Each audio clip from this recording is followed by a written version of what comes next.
After US top officials met Ukrainian delegation in Florida, special envoy of President Donald Trump will meet Russian President Vladimir Putin on Tuesday. Witkoff, who has set off for Moscow, will talk on the revised 19-point peace plan to end the war in Ukraine.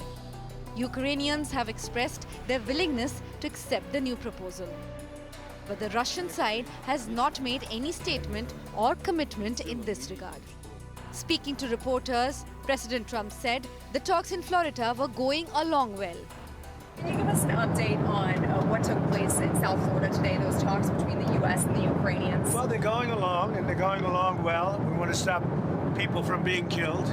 It doesn't have much to do with us, but I'd like to see if we could save a lot of souls. A lot of people are being killed. Last month, we had 27,000 people killed in that ridiculous war that should have never happened. It would have never happened if I were president.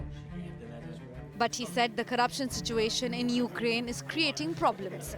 Ukraine's top officials are embroiled in a corruption scandal which forced Volodymyr Zelenskyy to take action. As a result, Ukrainian anti-corruption agencies searched the residence of President's Chief of Staff, Andriy Yermak, following which he submitted his resignation. Have you spoken with Rubio and Witkoff since I have, yeah. I've spoken to them, and they're doing well. Ukraine's got some difficult little problems. They have some difficult problems. But I think Russia would like to see it end, and I know Ukraine would like to see it end. You just said that Ukraine has a little bit of problems. Well, we have a corruption situation going on, which is not helpful.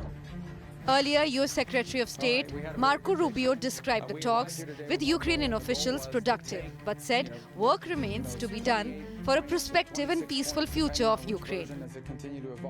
Much work remains, but today was again a very productive and useful session where I think additional progress was made, and we continue to be realistic about how difficult this is, but optimistic, particularly given the fact that as we've made progress, I think there is a shared vision here that this is not just about ending the war, which is very important. It is about securing Ukraine's future, a future that we hope will be more prosperous than it's ever been. We were discussing about the future of Ukraine. We discussed all the important matters that are important for Ukraine, for Ukrainian people, and the U.S. was super supportive. We already had a successful meeting in Geneva, and today we continued this success. Meanwhile, former Russian President Dmitry Medvedev hit out at Ukrainian President Zelenskyy over the corruption scandal and posted on X that Zelenskyy might not be the one who would be signing the peace deal. Meanwhile, 4 people were killed and 40 wounded in a Russian missile attack on the eastern central Ukrainian city of Dnipro. Emergency services published video showing first responders carrying wounded people on stretchers and firefighters extinguishing flames.